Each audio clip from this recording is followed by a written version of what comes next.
Well, one of the things that should be obvious, but let's state the obvious, is medical insurance, because when you're going to remote sites and so on, the whole medical insurance side of things is pretty important. In fact, we had a very good address recently by one of the service providers on that.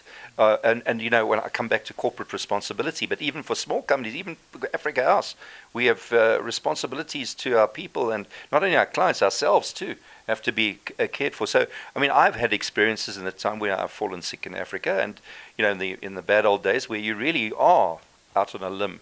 It's a very serious consideration. But if you're going to prepare somebody going first time into Africa, first you've got to ask where they're going, what they want to do, and then you need somebody like ourselves who could then advise them on what are the peculiarities, because it's not homogenous. The countries will differ enormously in security issues, and it's not one size fits all at all. So the first question would be to say, where are you going? What are you going to do? Would you be moving out of the main capitals? If so, where? That kind of thing. And then you can, you know, we go down to even advising people on silly little things. Like, for example, where in airports do they want to see your baggage ticket before they let you out the airport? That's because people will take your bag or whatever. So it's in your interest that they do this. But there are people, as you exit the luggage area, the baggage area, they will want, before you can take that piece of luggage out, you'll have to show your ticket. It sounds menial, but all of that you try and tell the client, listen, when you go, don't throw that ticket away, otherwise there's going to be an issue.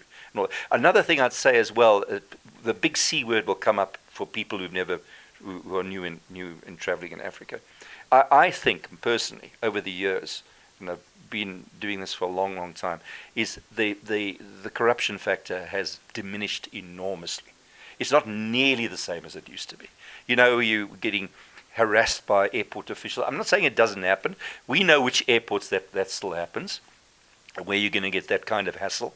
But you know, we explain to people, just make a joke of it. There are also cultural factors, you know, like the way to deal with it. We in Africa like a good laugh, so if you've got a bit of a sense of humor, you can often get over these things. And it's street wisdom, you know, being streetwise. Don't you know, also things like don't do silly things like, for example, take pictures of fuel tanks outside the airport. You know, stand there with your camera, or these days with smartphones, you don't know whether the picture's been taken or not. But if they suspect something, that's asking for trouble. You know, there's certain basic countries in semi-civil war, and you're taking pictures of military aircraft as you get out of the plane. I mean, that's a real case, by the way. I think it's really, a lot of it boils down to preparation. Make sure that your plane tickets are sorted out, your visas are sorted out, your hotels are sorted out. If you are a first-time traveler, you may want the comfort of getting an airport shuttle organized by the hotel so that there is somebody waiting for you at the airport. And then also, if you're then traveling within the country or within that city, actually speaking to the concierge in your hotel and saying, I want a reliable driver. So that it's somebody that they know, that is reliable, that's good. It just gives you that peace of mind. Understanding where you are. As Paul said, don't take photographs of government buildings or sensitive institutions. Listen to your colleagues who are on the ground. If they say to you, put your camera away because we're going through a dodgy area, put it away. Don't be a hero. Don't take on officialdom. You will lose. So just be polite.